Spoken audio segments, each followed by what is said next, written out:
Welcome to iDream media. So జనరల్గా cancer వచ్చాక టెస్టుల ద్వారా తెలుసుకుంటాం, బయాప్సీతోని అది క్యాన్సరా కాదా అని తెలుసుకుంటూ ఉంటాము. సో ఎంత దూరం వెళ్ళింది ఏంటి అనేది పెట్ స్కాన్, ఎంఆర్ఐ ఇలాంటి వాటి ద్వారా తెలుసుకుంటూ ఉంటాము. అయితే ఇప్పుడు క్యాన్సర్ వచ్చాక కన్నా ముందే తెలుసుకోవచ్చంట. సో క్వాంటంతో ముందే తెలుసుకోవచ్చు అని చెప్తున్నారు. అదొక కొత్తగా వచ్చిన టెస్ట్ అని చెప్తున్నారు. సో ఏంటి ఆ టెస్ట్, దీని గురించిన వివరాలతో పాటు సో బ్రెయిన్ ట్యూమర్ వస్తే ఒక వ్యాక్సిన్ వచ్చింది, సో ఎలాంటి సర్జరీస్ లేకుండానే దీన్ని తగ్గించవచ్చు, ట్రీట్మెంట్ లేకుండానే అంటున్నారు. సో పూర్తి వివరాలు తెలుసుకుందాం. క్యాన్సర్ గురించి మనతో పాటు ప్రముఖ medical oncologist doctor Deepak Koppaka గారు ఉన్నారు. డాక్టర్ గారు నమస్తే. నమస్తే డాక్టర్ గారు, జనరల్గానే క్యాన్సర్ వస్తే తెలుసుకుంటారు, లక్షణాలు ఉంటాయి. అట్లా క్యాన్సర్ రాకముందే వస్తుందో లేదో అని తెలుసుకోవడానికి ఒక క్వాంటమ్ టెస్ట్ వచ్చింది అని చెప్తున్నారు. అది ఏంటండి అసలు?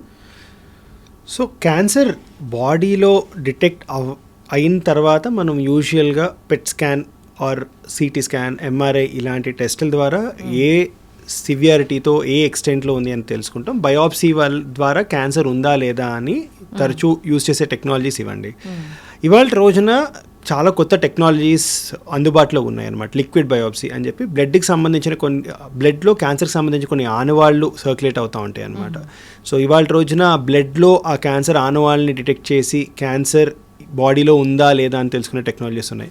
అలాగే ఇప్పుడు మీరు చెప్తున్న క్వాంటమ్ బయోసైన్సెస్ అని బెంగళూరు బేస్డ్ ఒక స్టార్టప్ ఉందన్నమాట. సో వాళ్ళు ఏం చేస్తారంటే క్వాంటమ్ టెక్నాలజీ యూజ్ చేసి, క్వాంటమ్ డాట్ సెన్సర్స్ యూజ్ చేసి వాళ్ళు ఈ క్యాన్సర్కి నార్మల్ సెల్స్కి ఉన్న డిఫరెన్స్ని వాళ్ళు టెస్ట్ చేయడానికి ట్రై చేస్తున్నారు అనమాట. సో ఇది ఇంకా రీసెర్చ్ దశలోనే ఉంది.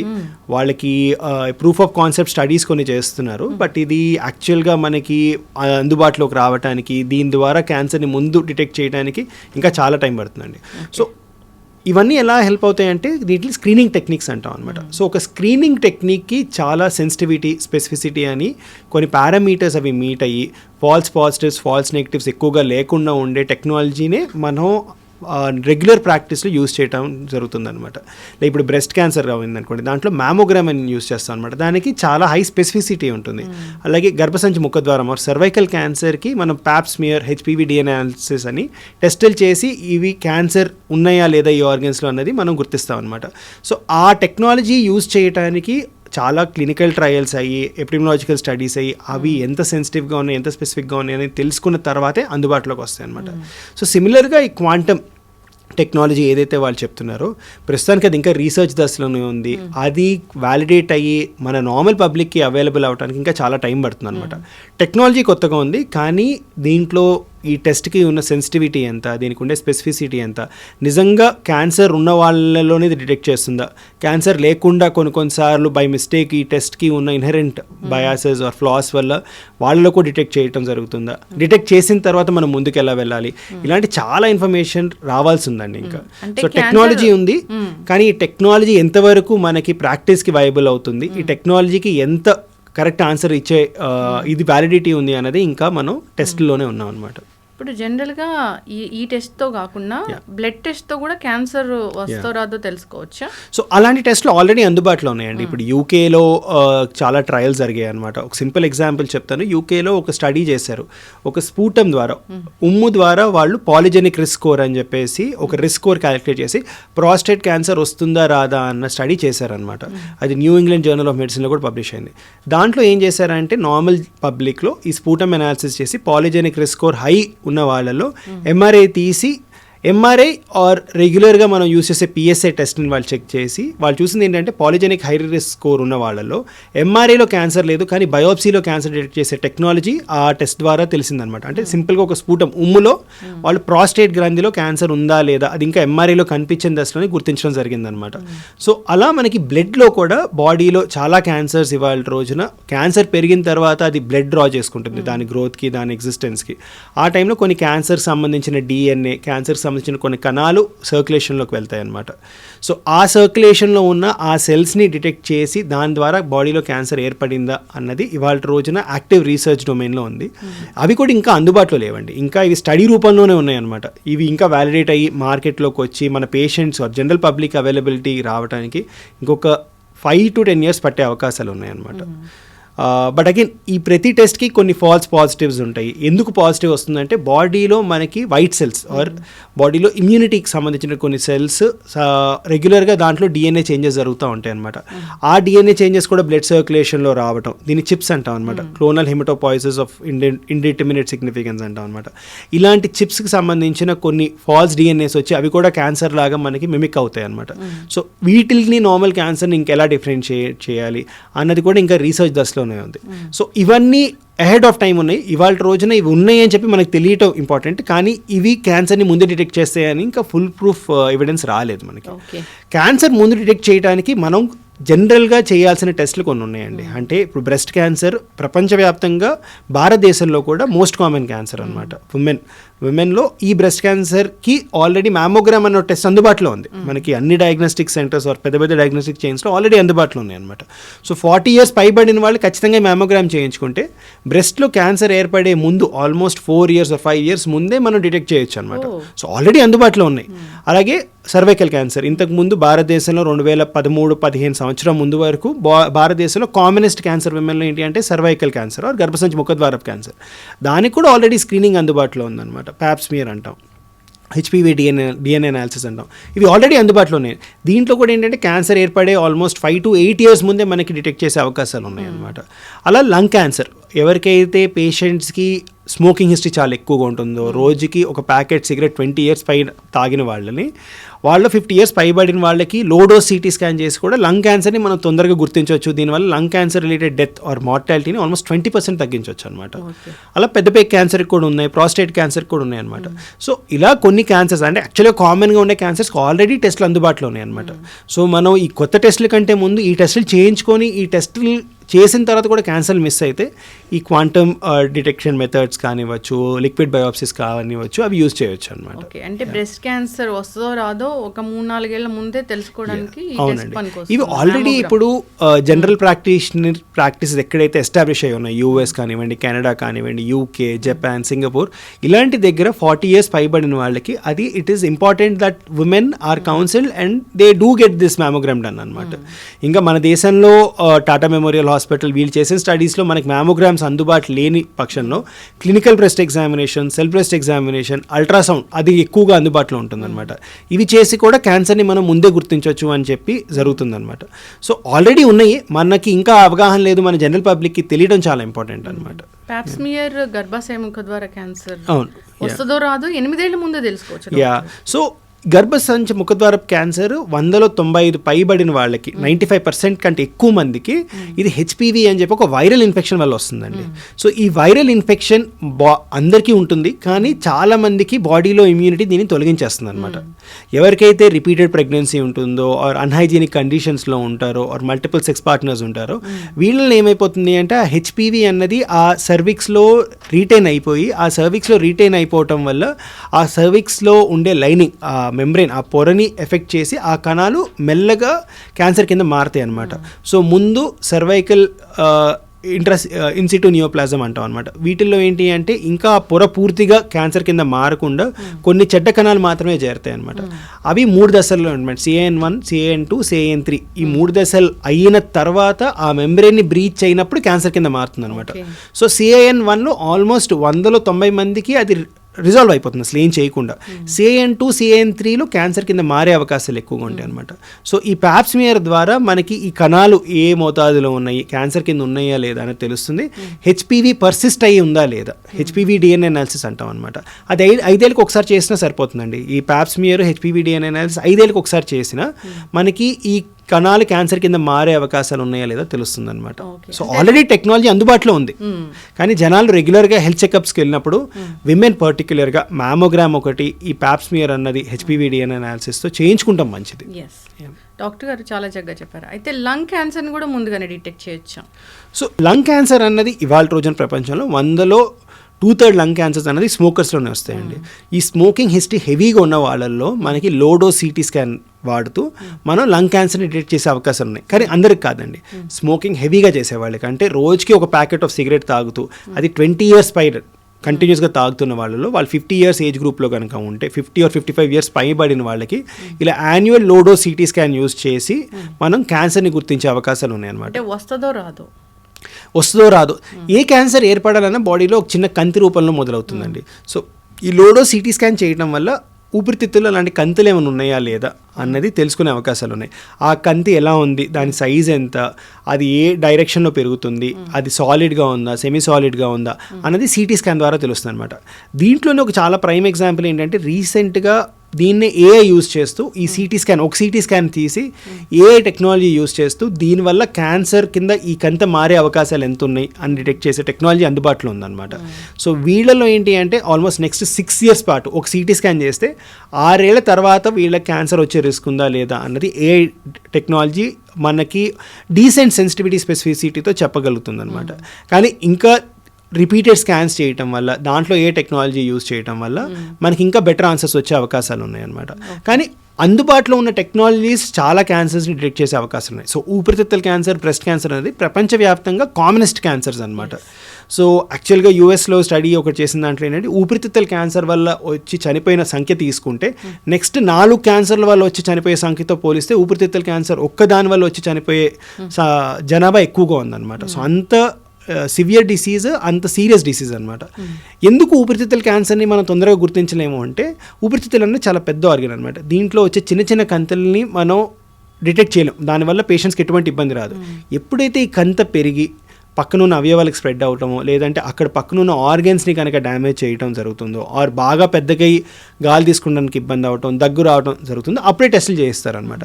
ప్రపంచవ్యాప్తంగా ఈ ఊపిరితిత్తుల క్యాన్సర్ అనేది 60 to 70% అడ్వాన్స్ స్టేజెస్లో బయటపడతాయి. భారతదేశంలో ఆల్మోస్ట్ 80% లంగ్ క్యాన్సర్స్ అనేది స్టేజ్ 3, స్టేజ్ 4లోనే బయటపడతాయి అనమాట.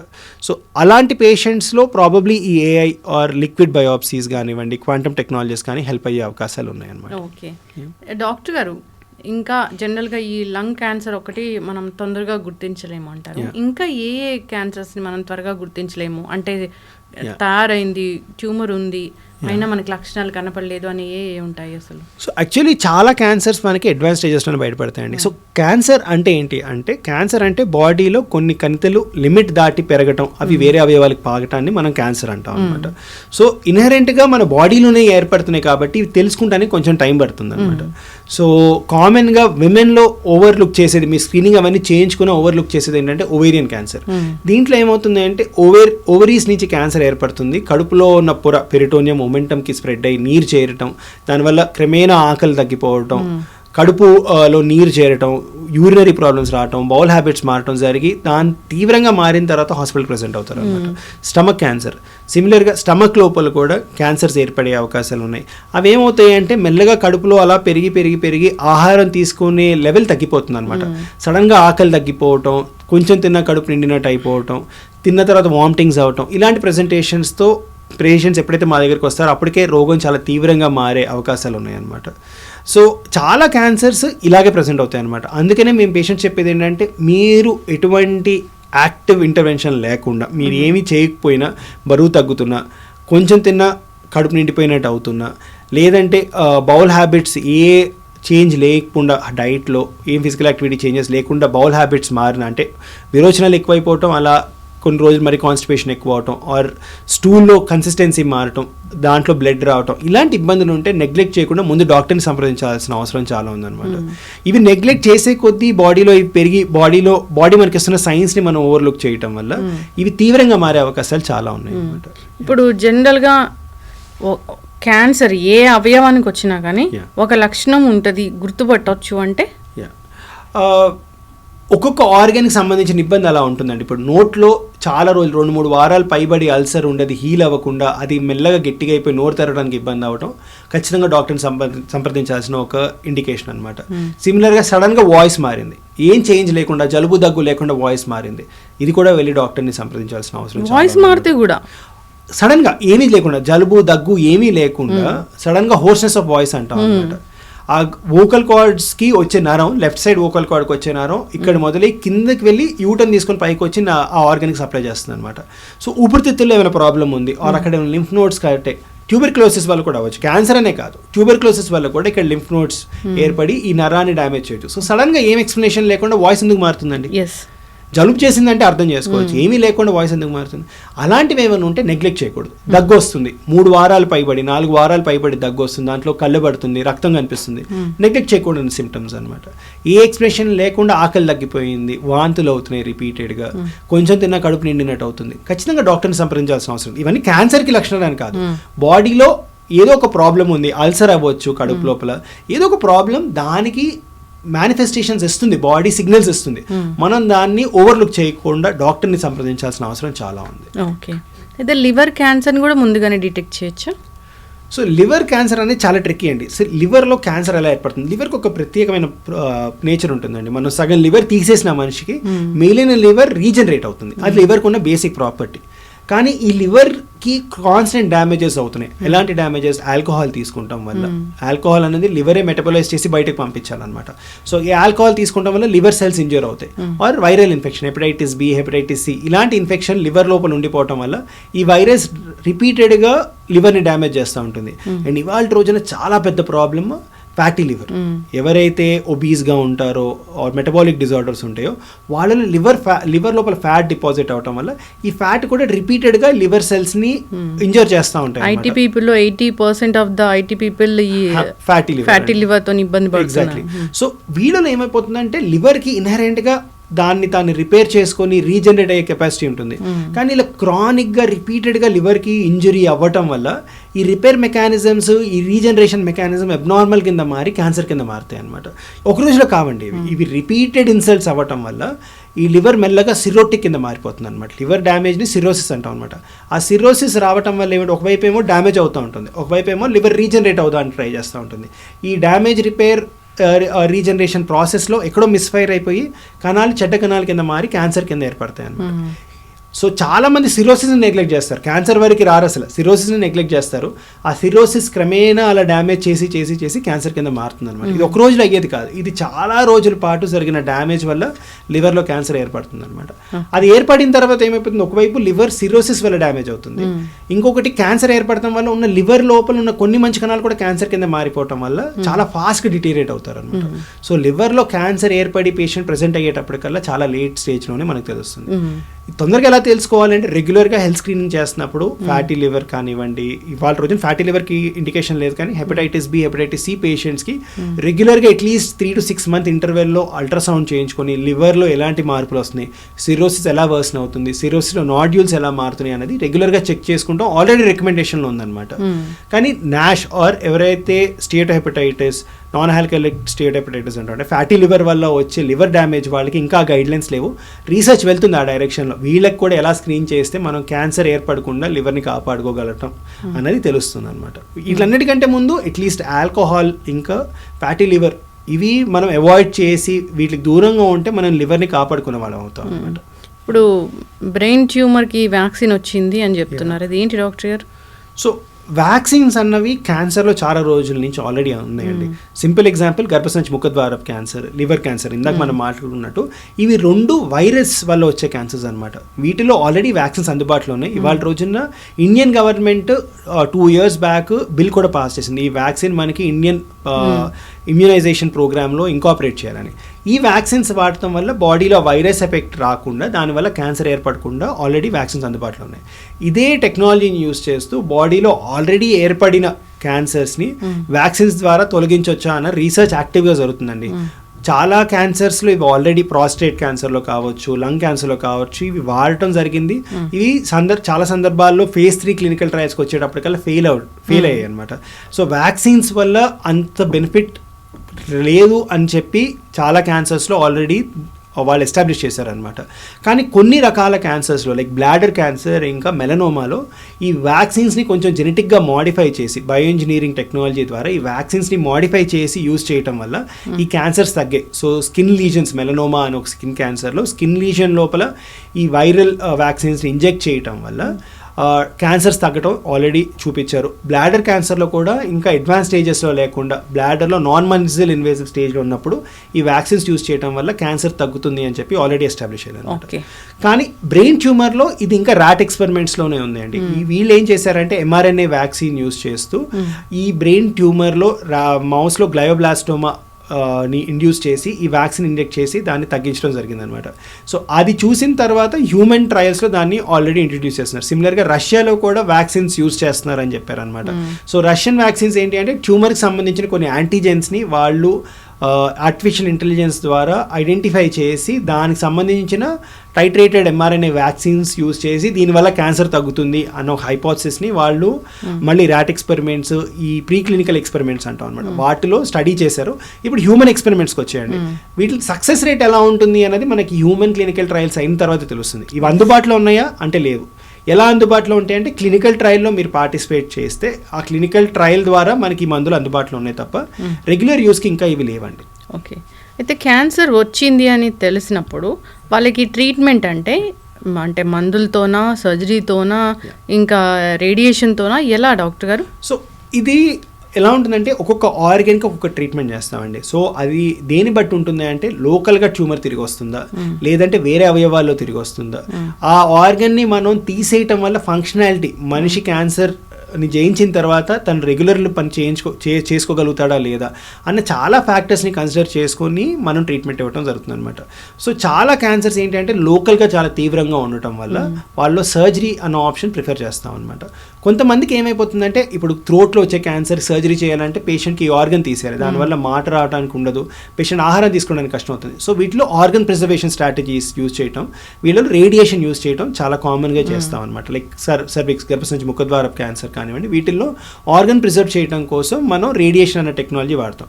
సర్జరీ, రేడియేషన్ ఈ రెండు టెక్నిక్స్ ఏంటంటే లోకల్గా ట్యూమర్ని బాగా కంట్రోల్ చేస్తాయి అనమాట. కానీ ట్యూమర్కి ఉన్న ఇంకొక లక్షణం ఏంటంటే పాకటం, వేరే అవయవాలకు వెళ్ళే అవకాశాలు ఉంటాయి అనమాట. వాటిని కంట్రోల్ చేయడం కోసం కీమోథెరపీ, టార్గెటెడ్ థెరపీ, ఇమ్యూనోథెరపీ లాంటి ట్రీట్మెంట్స్ యూజ్ చేయడం జరుగుతుంది అనమాట. ఇవన్నీ చాలా క్యాన్సర్స్లో కలిపి చేయటం వల్ల మనం ఎక్కువ మందిని వాళ్ళ రోజున క్యూర్ చేసే అవకాశాలు ఉన్నాయి అన్నమాట. ఓకే, క్యాన్సర్ క్యూర్ అవుతుందా? సో క్యాన్సర్ క్యూర్ అవుతుందా అన్నది చాలా ఇంపార్టెంట్ క్వశ్చన్ అండి. క్యాన్సర్ ఎప్పుడు క్యూర్ అవుతుంది? సో ఒకటి, క్యాన్సర్ ఏ అవయవంలో మొదలైంది. కొన్ని అవయవాల్లో మొదలైన క్యాన్సర్ 4వ దశలో ఉన్న క్యూర్ అయ్యే అవకాశాలు ఉన్నాయి. లైక్ లింఫోమాస్, కొన్ని రకాల టెస్టిక్యులర్ ట్యూమర్స్, ఇలాంటివి అడ్వాన్స్ స్టేజ్లో ఉన్న క్యూర్ అయ్యే అవకాశాలు ఉన్నాయి అన్నమాట. కానీ ఎక్కువ వరకు క్యాన్సర్ని మనం తొందరగా గుర్తిస్తే, ఎర్లీ స్టేజెస్లో గుర్తిస్తే క్యూర్ రేట్స్ అనేవి సిగ్నిఫికెంట్గా పెరుగుతాయి. స్టేజ్ పెరిగే కొద్దీ క్యాన్సర్ బాడీలో ఎంత పాకింది అనే దాన్ని బట్టి క్యూర్ రేట్స్ తగ్గుతూ ఉంటాయి అన్నమాట. కానీ ఇవాళ రోజున టెక్నాలజీ వల్ల అసలు క్యాన్సర్ బాడీలో ఎందుకు ఏర్పడిందో తెలుసుకొని దానికి తగ్గట్టుగా టార్గెటెడ్ థెరపీస్, ఇమ్యూనోథెరపీస్ ఇవ్వటం వల్ల 4వ దశలో క్యాన్సర్ ఉన్న పేషెంట్ లైఫ్ స్పాన్ మనం గణనీయంగా పెంచడానికి వీలవుతుంది అనమాట. సింపుల్ ఎగ్జాంపుల్ ఏంటంటే ఒక రకమైన లంగ్ క్యాన్సర్ ఉంటుంది అనమాట. అవి మ్యూటేషన్ డ్రివెన్ లంగ్ క్యాన్సర్స్ అంటాం. వాళ్ళలో జను మార్పిడి రావటం వల్ల, ఆల్క్ అని ఒక జను మార్పిడి రావటం వల్ల క్యాన్సర్ ఏర్పడుతుంది.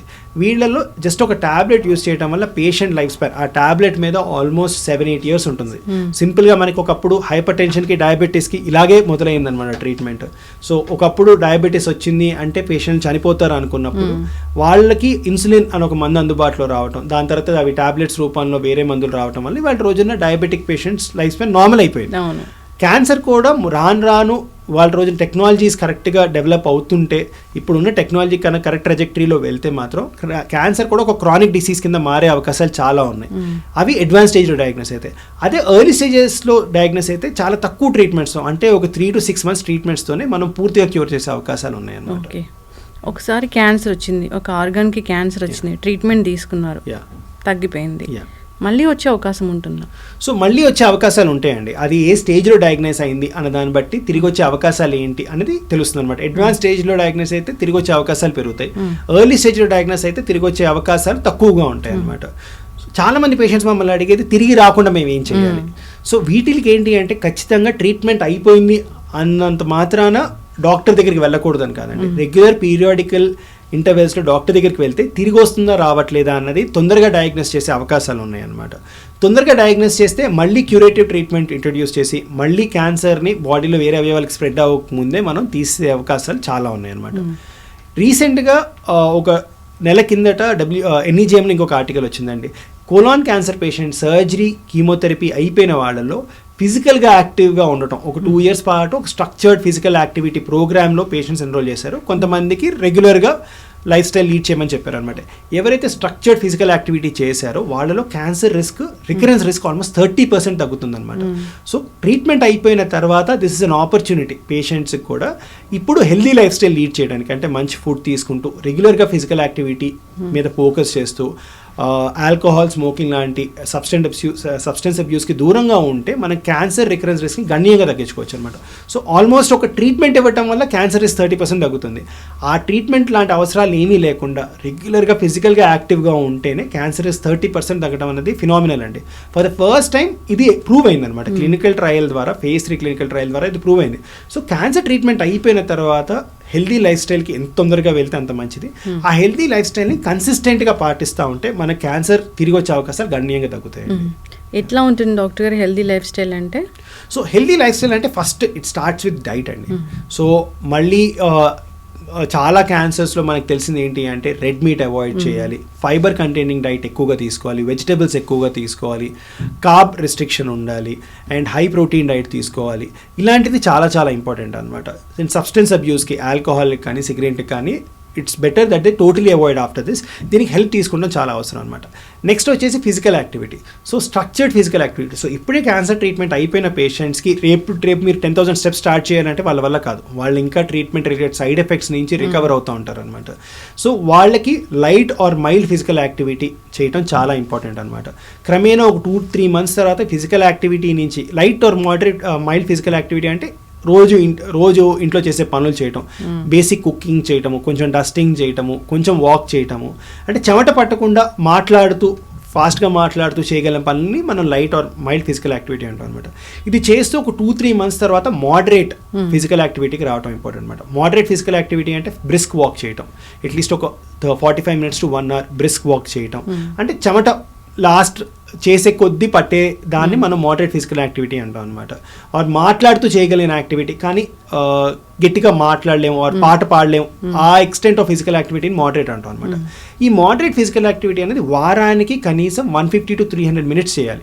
అంటే 150 to 300 minutes of moderate physical activity every week చేయటం వల్ల మన బాడీ అడాప్ట్ అవుతుంది, బాడీలో ఇమ్యూన్ మెకానిజమ్స్ బెటర్గా అవుతాయి, హార్మోనల్ ఇంబ్యాలెన్స్ సెటిల్ అవ్వడం వల్ల క్యాన్సర్ రిస్క్ తగ్గుతుంది అనమాట. ఒకసారి ఈ లెవెల్కి వచ్చిన తర్వాత ఇంకా మీరు చేయగలుగుతాము, మాలో శక్తి ఉంది, వీఆర్ ఫిజికలీ ఫిట్ అనిపిస్తే విగరస్ ఫిజికల్ యాక్టివిటీకి వెళ్తాం ఇంపార్టెంట్. విగరస్ ఫిజికల్ యాక్టివిటీ అనేది వారానికి 75 minutes to 150 minutes చేస్తే సరిపోతుంది అనమాట. చక్కగా చెప్పారు డాక్టర్ గారు. క్యాన్సర్ వచ్చి తగ్గిన తర్వాత అయితే వాళ్ళకి మానసికంగా దృఢంగా లేము అనే ఫీలింగ్ అనేది ఉంటుంది. అంటే మళ్ళీ వస్తుందేమోనని భయము. అంటే మీరు ఒక మెడికల్ ఆంకాలజిస్ట్గా మందులు ఇచ్చి క్యాన్సర్ తగ్గించడం వరకే చెప్తారా? అంటే మీరు మెంటల్గా ఇలా ఉండాలి, స్టేబుల్గా ఉండాలి, స్ట్రాంగ్గా ఉండాలి, అది కూడా చెప్తారా?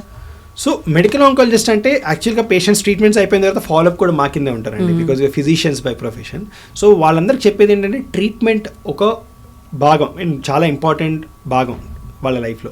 కానీ ఒకసారి ట్రీట్మెంట్ అయిపోయిన తర్వాత క్యాన్సర్ తిరిగి వస్తుందా రాదా అన్న రోజువారీ భయంతో వాళ్ళు ఉండటం చాలా it's not good for their health. And ఓవరాల్గా దీనివల్ల బాడీ ఇమ్యూనిటీ మీద కూడా ఎఫెక్ట్ పడుతుంది అనమాట.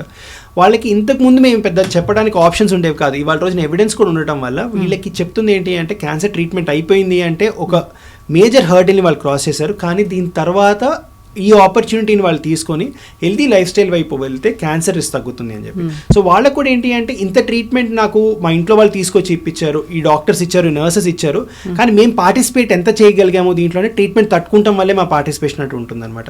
కానీ ఒకసారి ట్రీట్మెంట్ అంతా అయిపోయిన తర్వాత వాళ్ళని ఎడ్యుకేట్ చేసి ట్రీట్మెంట్ అయిపోయిన తర్వాత ఇప్పుడు మీరు యాక్టివ్గా పార్టిసిపేట్ చేయాలి మీ రికవరీలో, ఇప్పుడు మీరు యాక్టివ్గా క్యాన్సర్ తిరిగి రాకుండా పార్టిసిపేట్ చేయాలి, దానికి ఒక స్ట్రక్చర్ ఉంది, దానికి ఇవి స్టెప్స్ మీరు ఫాలో అవ్వాలి. వచ్చిన 3 month ఇంటర్వెల్లో ఈ స్టెప్స్లో వాళ్ళు ఎంతవరకు ఫాలో చేశారు, ఏమేమి చేయలేకపోయారు, ఎందుకు చేయలేకపోయారు, దానికి ఏమైనా సైకలాజికల్ కౌన్సిలింగ్ కావాలా, లేదంటే డైటీషియన్ ఒపీనియన్, ఎటువంటి డైట్ వాళ్ళకి కస్టమైజ్ చేసి ఇవ్వాలి, అలాగే వాళ్ళు ఎలాంటి స్ట్రక్చర్డ్ ఎక్సర్సైజ్ చేస్తున్నారు, దాంట్లో వాళ్ళకి వస్తున్న ఇబ్బంది ఏంటి అనేది ఒక లెందీ డిస్కషన్ ఉంటుందండి. ఇది చేయటం వల్ల పేషెంట్స్కి కూడా యాక్టివ్ పార్టిసిపేషన్ ఉంటుంది, వాళ్ళకు కూడా ఆ డెలిగేట్ అవుతున్నాము, మా ట్రీట్మెంట్ అయిపోయిన తర్వాత మా క్యాన్సర్ రాకుండా మేము యాక్టివ్గా ఫోకస్ చేస్తున్నాం నమ్మకం రావటం వల్ల పేషెంట్స్కి ఒక 3 months or 6 months into this process they start believing that they can overcome this disease. So అది టైం పడుతుంది, కానీ ఇట్స్ ఎ జర్నీ అండి టు బీ దేర్. yes అయితే డాక్టర్ గారు క్యాన్సర్ వచ్చిందని బయటికి చెప్పుకోవడానికి భయపడుతూ ఉంటారు. ఆ ట్రీట్మెంట్ అనేది కూడా ఇప్పుడు ఏమైనా అడ్వాన్స్ ట్రీట్మెంట్ వచ్చిందా? అంటే జుట్టు రాలిపోతుంది, ఇంకా కాల్ చేస్తారు అట్లాగా అలా So, ఆ ఉంటుందా? భయాలు చాలా ఉంటాయండి. కానీ యాక్చువల్గా ఈ జుట్టు రాలిపోవడం అనేది కూడా చాలా ట్రాన్సియంట్ గా జరుగుతుంది. పేషెంట్స్కి అది అయిపోయిన తర్వాత ఒక 3 to 6 months తర్వాత జుట్టు వచ్చేస్తుంది. కానీ ఇవాళ రోజున కొన్ని రకాల కీమోథెరపీస్కి అసలు జుట్టు రాలట్లేదు. అలాగే టార్గెటెడ్ థెరపీస్, ఇమ్యూనోథెరపీస్ అసలు జుట్టు రాలటం అనేది జరగదు అనమాట. రేడియేషన్ అనగానే కూడా భయపడతారు, కాల్ చేస్తారా ఏంటి అనేది. రేడియేషన్ అనేది ఇచ్చే అవయవం బట్టి అండి. బ్రెస్ట్ కానీ గర్భసంచి ముఖద్వారం కానీ వాళ్ళ రోజున అడ్వాన్స్ రేడియేషన్స్ వల్ల చాలా మినిమల్ సైడ్ ఎఫెక్ట్స్ వస్తున్నాయి. అసలు పేషెంట్స్ తెలియని కూడా తెలియదు వాళ్ళకి అంత ట్రీట్మెంట్ ఇస్తున్నారు అని చెప్పేసి. సో టెక్నాలజీ మనకి వాళ్ళ రోజున ఉన్న అడ్వాన్స్ టెక్నాలజీస్ వల్ల ఈ సైడ్ ఎఫెక్ట్స్ కూడా గణనీయంగా తగ్గాయి అనమాట. సో భయపడాల్సిన అవసరం లేదు. సైడ్ ఎఫెక్ట్స్ మేనేజ్మెంట్ బెటర్గా ఉన్నాయి. సైడ్ ఎఫెక్ట్స్ రాకుండా కూడా ఇవాళ రోజున చాలా ప్రియంటివ్ ట్రీట్మెంట్స్ ఉన్నాయి.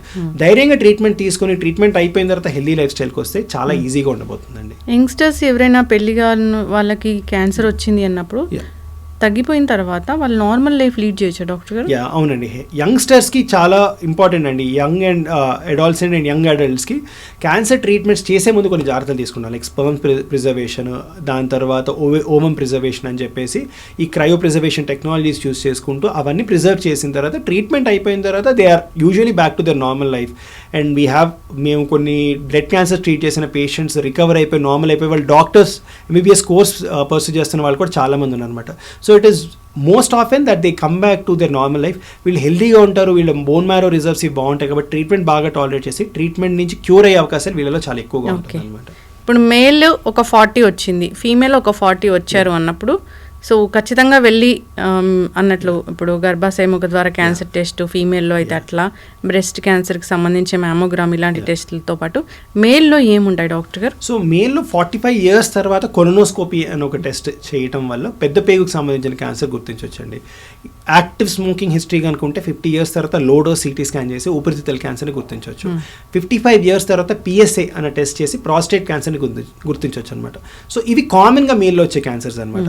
ఇండియన్ కాంటెక్స్కి వచ్చేటప్పటికల్లా ఏంటి అంటే ఓరల్ క్యావిటీ, ఇండియన్ పేషెంట్స్ ఎవరికైతే టొబాకో యూస్ బాగా ఎక్కువగా ఉంటుందో, ఎవరైతే గుట్కా పాన్కైన్ ఇలాంటివి తీసుకుంటూ ఉంటారో ఓరల్ క్యావిటీ స్క్రీనింగ్ 30 years తర్వాత చేయించుకున్నా మంచిదేనండి. సో ఇవి మెన్లో మేము అడ్వైస్ చేసే స్క్రీనింగ్ ప్రొసీజర్స్. ఓకే, అందరూ ఫాలో అవ్వాలని కోరుకుందాం డాక్టర్ గారు. క్యాన్సర్ వస్తే భయపడాల్సిన పని లేదు, చాలా అడ్వాన్స్ ట్రీట్మెంట్సే వచ్చాయి.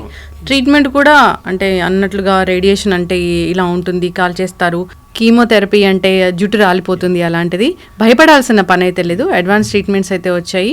సో మానసికంగా దృఢంగా ఉంటే కనుక మీరు అన్నట్లుగా డాక్టర్ గారు ఇమ్యూనిటీ స్ట్రాంగ్గా ఉంటుంది, క్యాన్సర్ అనేది కూడా త్వరగా తగ్గిపోతుంది. చక్కటి ఇన్ఫర్మేషన్ అండి. సో ఫాలో అవ్వాలని కోరుకున్నాం. ధన్యవాదాలు. And for more videos, Please subscribe to iDream. Please subscribe to iDream. Please subscribe iDream. And please subscribe to iDream.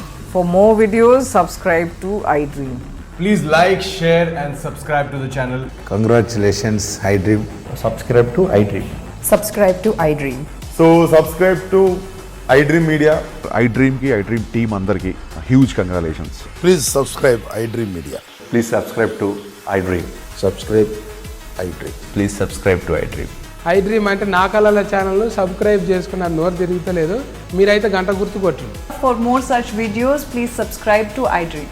Subscribe to iDream. Please subscribe to iDream. Please subscribe iDream Media. Please do subscribe to iDream. Please subscribe to iDream Media. For best entertainment and information, please subscribe iDream. And don't forget to subscribe to iDream.